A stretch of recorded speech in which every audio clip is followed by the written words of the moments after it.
Bonjour, nous sommes en 2021. Nous sommes dans le site de l'Institut Docteur Angélique et dans une série de vidéos consacrées à un commentaire catholique des psaumes de l'Ancien Testament. Et j'en suis rendu au psaume 95, que je voudrais commenter ainsi.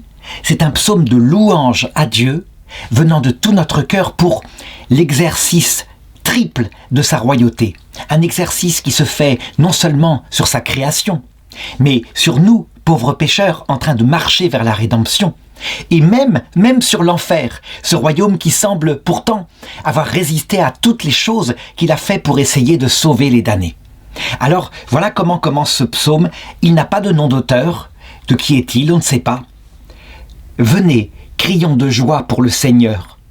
Acclamons le rocher de notre salut. Approchons de sa face en rendant grâce. Au son des musiques, acclamons-le. On voit qu'il est composé évidemment sur le style de ce que faisait le roi David, à savoir que pour lui, l'acclamation envers Dieu devait passer par l'usage d'instruments de musique, de chants, de magnificence, et rien n'était assez beau pour Dieu. On sait que le roi David, par exemple, avait organisé une procession extraordinaire pour ramener l'arche d'alliance à Jérusalem, et il n'avait pas hésité, lui, le roi, à danser en pagne tout au long du chemin devant l'arche d'alliance.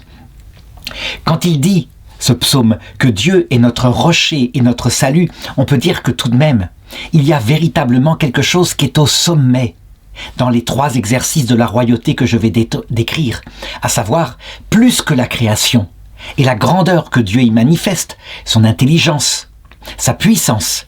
C'est tout de même la rédemption. Il nous protège, il nous conduit.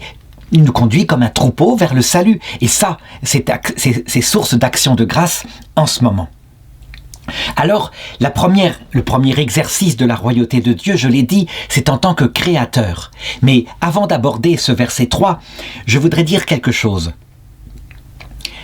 On s'est beaucoup battu dans l'Église catholique et on continue de le faire pour savoir si Dieu était par essence uniquement roi par sa puissance, par son œuvre créatrice, par son intelligence grandiose, ou s'il y avait en lui une deuxième royauté qui serait liée à son essence et qui viendrait de son humilité et de son amour. À vrai dire, on peut dire que le démon, face à cette perspective, face à ce débat, il est toujours intervenu de la même façon. Il a divisé les chrétiens en deux parties. Ceux qui ont dit « Non, il est roi par sa puissance et son intelligence ». Et il n'est venu sur terre que pour nous donner un chemin que nous devons appliquer. Ça veut dire que puisqu'il est grand, nous devons nous prosterner. C'est logique. Et c'est un petit peu, d'ailleurs, ce à quoi a basculé finalement l'islam. L'islam, c'est la remise en place exaltée de cette royauté-là de Dieu qui est vraie, qui est authentique. On ne peut pas le nier. Certains théologiens tout de même ont dit, mais regardez, la mort de Jésus sur la croix, quand il dit juste avant, « Qui m'a vu, a vu le Père ». Est-ce qu'elle ne voudrait pas dire quelque chose sur le Père lui-même? Ça veut dire sur l'essence même de Dieu.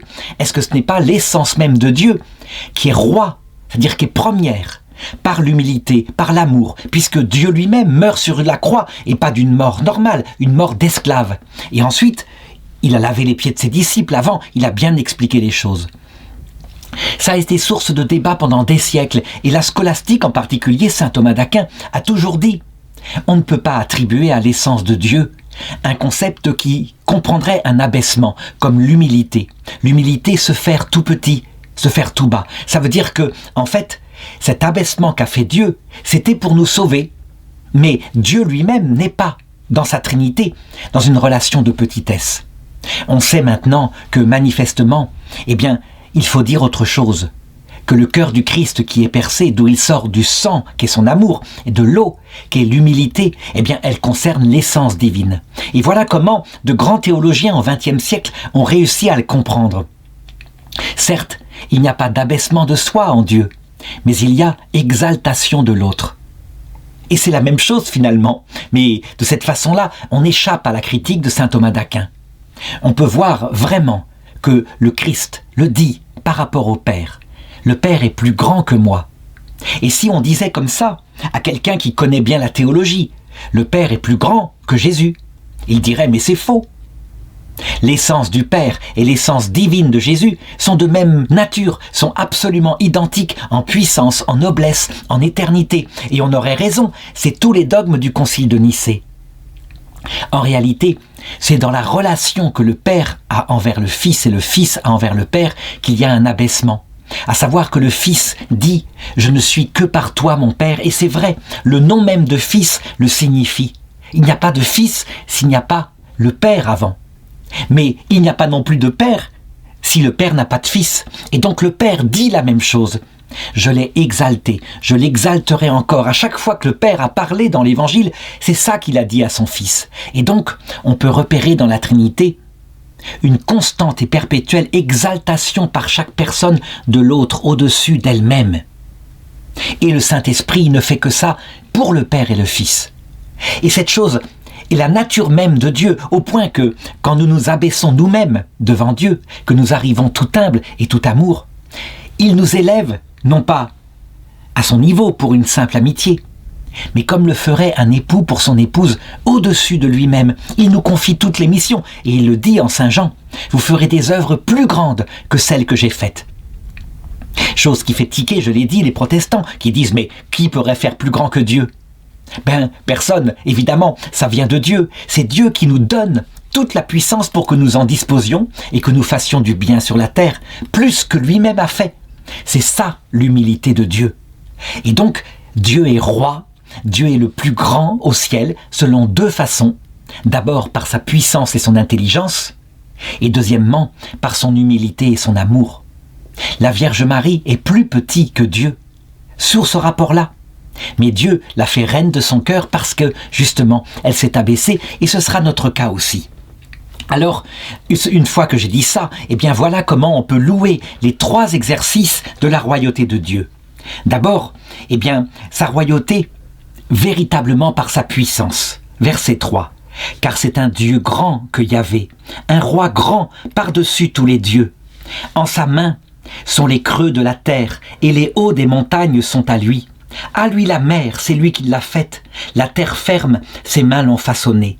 Entrez, courbons-nous, prosternons-nous, à genoux devant Yahvé qui nous a fait.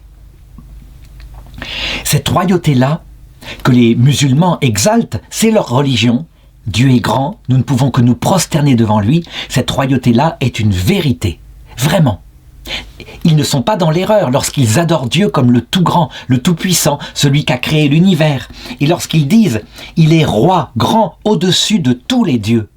Et les dieux, ce sont les anges, et c'est aussi nous, les hommes, puisque le verbe « être un dieu », c'est exercer une providence, être capable d'intelligence, de choix dans sa vie. Véritablement, nous pouvons dire que nous sommes des dieux, que les anges sont des dieux, mais que Dieu, évidemment, il porte le même nom, mais il n'a aucun rapport. Il est comme l'infini par rapport à des petites gouttes d'eau que seraient les chérubins, les séraphins, les trônes, etc. Donc, cette grandeur-là, nous devons la garder. Il faut simplement reconnaître que quand au XIXe siècle, par exemple, nous avons tellement aimé cette grandeur-là de Dieu que nous avons produit dans nos autels des autels où Dieu était élevé au-dessus et inaccessible, et qu'on disait que le respect devait sans arrêt présider. Alors il y avait quelque chose de bon. Quand on respecte Dieu, ensuite on peut l'aimer, et c'est ce qu'on voit avec Sainte Thérèse de l'Enfant Jésus. Mais il y avait quelque chose d'exagéré. Quand on met avec le respect la peur de Dieu et la menace de l'enfer si on fait le moindre geste de lèse-majesté, alors on ne peut plus aimer Dieu, et c'est souvent ce qui s'est passé. Cependant, ceci étant dit, étant montré, je dirais, les excès possibles, eh bien, la royauté de Dieu comme créateur, comme tout-puissant, elle est une réalité et il faut la garder. Deuxième exercice de la royauté de Dieu, eh bien, je l'ai dit, par sa douceur et son humilité. Par exemple, quand Jésus dit en Matthieu 11, 29, « Chargez-vous de mon joug, mettez-vous à mon école, car je suis doux et humble de cœur, et vous trouverez soulagement pour vos âmes. » Quand Jésus dit qu'il est doux et humble de cœur, il ne parle pas seulement comme humanité. Une humanité, ça ne parle pas. Il le parle, comme je l'ai dit, en tant que la personne du Verbe éternel qui s'est fait homme. C'est donc sa divinité aussi qu'il le dit, comme je l'ai montré au début de cette vidéo. Et donc, voilà comment s'exerce magnifiquement cette royauté-là sur nous qui sommes le petit troupeau. Verset 7. « Car c'est lui notre Dieu, et nous le peuple de son bercail, le troupeau de sa main. Aujourd'hui, si vous écoutiez sa voix. » Il nous regarde comme un petit troupeau. Il nous regarde non pas avec mépris pour ce que nous mériterions pourtant, puisque nous sommes un troupeau, effectivement. Nous constatons que tout au long de l'histoire, si on nous met un chef qui a telle ou telle idéologie, et parfois le chef c'est Jésus-Christ, eh bien quel que soit le chef, qu'il soit le Christ ou l'Antichrist, la plupart suivent celui qui est là. On se fait marquer de la marque de la bête, 666, et comme des agneaux, on suit. Et je dirais, la pire des idéologies, la plus idiote, comme par exemple celles qui sortent actuellement, qui par exemple nient le caractère naturel de la masculinité, de la féminité, une idéologie qui vient d'Amérique, la théorie du genre appliquée, bien on la suit. Et si quelqu'un dit quelque chose, en public, étant prof ou étant, je sais pas, passant dans les médias, contre ça, eh bien il perdra son travail. Nous sommes ainsi. Nous le voyons bien, nous sommes capables d'être lucides, mais nous suivons globalement des grands effets comme un troupeau. Il y a quelque chose comme ça. Est-ce que Jésus-Christ a du mépris pour nous? Pas du tout. On le voit dans l'Évangile. Quand à un moment donné, il avait multiplié les pains pour une foule qui était là, eh bien, la foule après était venue en masse et voulait le faire roi. Mais pour avoir du pain. Il aurait pu dire catastrophe, catastrophe, désolé, c'est impossible, c'est pas possible, ils sont bêtes. Ils veulent que je règne sur eux comme un roi politique alors que je suis venu à leur apporter la vie éternelle. Non, il ne les méprise pas. Il sait, il le dit d'ailleurs, regardez, il dit à ses disciples, la moisson est prête et le vendangeur ou plutôt le moissonneur n'a plus qu'à mettre la faux pour récolter. En réalité, cette fragilité que nous avons, ces grands instincts sociaux, etc., mais aussi les pulsions psychologiques, elles nous permettent de découvrir notre pauvreté. Il les laisse en nous depuis le péché originel, mais pas pour nous écraser, pas pour nous mener en enfer, pour nous faire miséricorde. Nous arriverons petits, troupeaux fragiles, nous serons lucides, il nous montrera notre péché, mais ce sera pour nous sauver. Et donc le verset 8, eh bien, il nous parle comme à ce petit troupeau, ou plutôt comme à des enfants qui marchent en suivant la caravane d'Israël au pas des enfants. Pas plus vite, pas au pas des adultes, les enfants ne suivraient pas. N'endurcissez pas vos cœurs comme à Mériba, comme au jour de Massa dans le désert, où vos pères m'éprouvaient et me tentaient, alors qu'ils me voyaient agir. 40 ans cette génération m'a dégoûté, et j'ai dit, toujours ces cœurs errants, ces gens qui n'ont pas connu mes voies.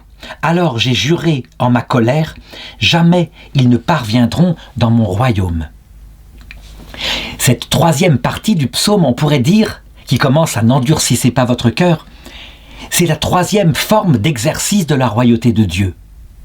Quand il se conclut par jamais ils ne parviendront à mon repos, quand il parle de ceux qui résistent quoi qu'il arrive, ayant vu les puissances et les merveilles de Dieu aux eaux de Mériba, comment Dieu fit sortir du rocher de l'eau pour abreuver le peuple, au jour de Massa, donc c'était toujours pendant l'exil dans le désert du peuple hébreu, ayant vu de ses yeux ces merveilles, il arrive que certains d'entre nous sont capables de les mépriser, de ne pas en vouloir, jusqu'au bout.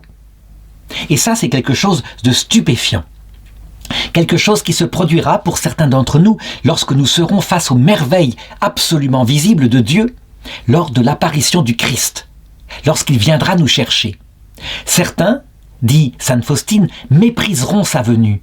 Et elle le dit dans son petit journal au numéro 1698.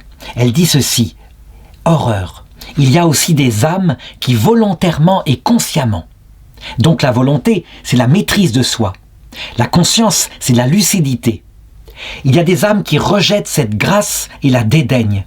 C'est déjà le moment même de l'agonie, mais Dieu, dans sa miséricorde, donne à l'âme, dans son fort intérieur, ce moment de clarté. Et si l'âme le veut, elle peut avoir la possibilité de revenir à Dieu. Mais parfois, il y a des âmes d'une telle dureté de cœur qu'elles choisissent consciemment l'enfer. Elles font échouer non seulement toutes les prières que d'autres âmes dirigent vers Dieu à leur intention, mais aussi tous les efforts de Dieu. On peut donc, si on le veut, à travers le blasphème contre l'Esprit Saint, qui est un péché lucide et volontaire commis devant la vérité pleinement manifestée, donc sans aucune excuse, on peut, à cause de l'amour de son orgueil, de sa dignité, refuser le salut. On pourrait dire, comme le dit sainte Faustine, que là, on fait échouer la royauté de Dieu, que Dieu est vaincu, que Dieu le Tout-Puissant n'a pas réussi à nous entraîner dans le salut. En réalité, il y a une troisième forme de royauté qui est décrite finalement dans ce psaume, c'est la royauté de Dieu par sa justice et jusqu'en enfer, jusqu'en enfer. C'est vrai, Dieu ne veut pas que quelqu'un se damne, il fait tous les efforts pour nous mener, nous petits troupeaux, vers le salut. Mais si quelqu'un se damne, alors, en fait, sans le savoir, il a fait la volonté de Dieu. En ce sens que Dieu a voulu faire le pari de faire en nous des personnes. Certes, il a diminué notre liberté dans le chemin que nous faisons sur terre. Il a mis ce qu'on appelle le fomes peccati en nous. Et puis, beaucoup d'ignorance. Mais ce n'est pas pour toujours. C'est pour un temps. C'est pour nous apprendre que nous sommes un petit troupeau. C'est ce que je disais au verset 7. Si par contre, au moment où il nous rend tous nos jardins, tous nos trésors, notre lucidité totale, qu'il nous remet dans le jardin d'Éden, mais cette fois avec l'expérience d'une vie où nous avons touché notre misère, et si là, nous le refusons, eh bien nous faisons sa volonté profonde en ce sens qu'il nous a fait libres, et que nous manifestons qu'il ne force personne à l'aimer, personne. L'enfer est l'acte libre par excellence. Et si l'enfer est éternel, c'est quelque chose de très important, ce que je vais dire là, je le dis souvent, ce n'est pas parce que Dieu nous empêcherait d'en sortir, mais parce que le damné ne veut pas en sortir. Il n'en a rien à faire de cette humilité, cet amour manifesté par Dieu. Lui, il ne veut que la puissance. Et il veut être puissant. Alors il résiste, comme aux eaux de Mériba, quand Dieu donne la plénitude de sa grâce. Il abreuve notre âme par son apparition. Mais nous sommes capables de dire, ce n'est pas assez, nous voulons plus, et nous voulons la puissance, nous la méritons, cette vision béatifique, parce que nous sommes intelligents, parce que nous sommes des êtres que tu as créés, et donc tu ne peux pas nous priver de ce pourquoi tu nous as fait. Tu nous as fait pour cela, donne-la nous la méritons, cette vision béatifique, qui est le trésor des trésors, les damnés et les démons le comprennent bien. Eh bien, Dieu règne sur l'enfer en disant, jamais ils n'entreront dans mon repos. Jamais. L'enfer n'est pas éternel parce qu'ils ne peuvent pas se convertir. Saint Martin l'avait dit aux démons. Tu peux te convertir. Tu es libre. Il suffit que tu renonces à ton péché. Et le démon était parti en hurlant. Certains sont surpris et disent, mais quand même, au bout de 10 000 ans, peut-être qu'ils comprendront. Et puis quand ils auront leur échec pleinement manifesté à la fin du monde, ils l'ont déjà eu manifesté à la croix du Christ, eh bien ils diront « Ah, nous nous sommes trompés, pardon, pardon ». Jamais ils ne cèdent. C'est le péché contre l'Esprit Saint. Aucun motif nouveau ne peut les faire changer. Ils ne veulent pas renoncer à leur liberté solitaire, une fausse liberté, en fait, qui est une esclavage, puisque quand le cœur fait ce qu'il veut, quand nous voulons, quand nous faisons ce que nous voulons, quand nous voulons, mais que notre cœur est malheureux, ça ne sert à rien. Nous sommes esclaves de nous-mêmes. Et donc toutes les peines de l'enfer décrites par la Bible sont effectivement réalisées, mais spirituellement, par somatisation de ces âmes perverses. Donc, la royauté de Dieu s'exerce bien de 3 façons. En tant que créateur par l'univers qu'il dirige, en tant que rédempteur sur nous, petites brebis, qu'il mène vers le salut, et il y arrivera. Et puis, sur ceux qui lui résisteront, sur l'enfer, parce qu'il respecte leur liberté. Il bloque leur nuisance, comme il le veut, et il ne leur donne pas la vision béatifique. On ne peut pas se procurer l'amour d'un tel Dieu si humble, si on ne l'aime pas, si on ne se fait pas soi-même tout humble.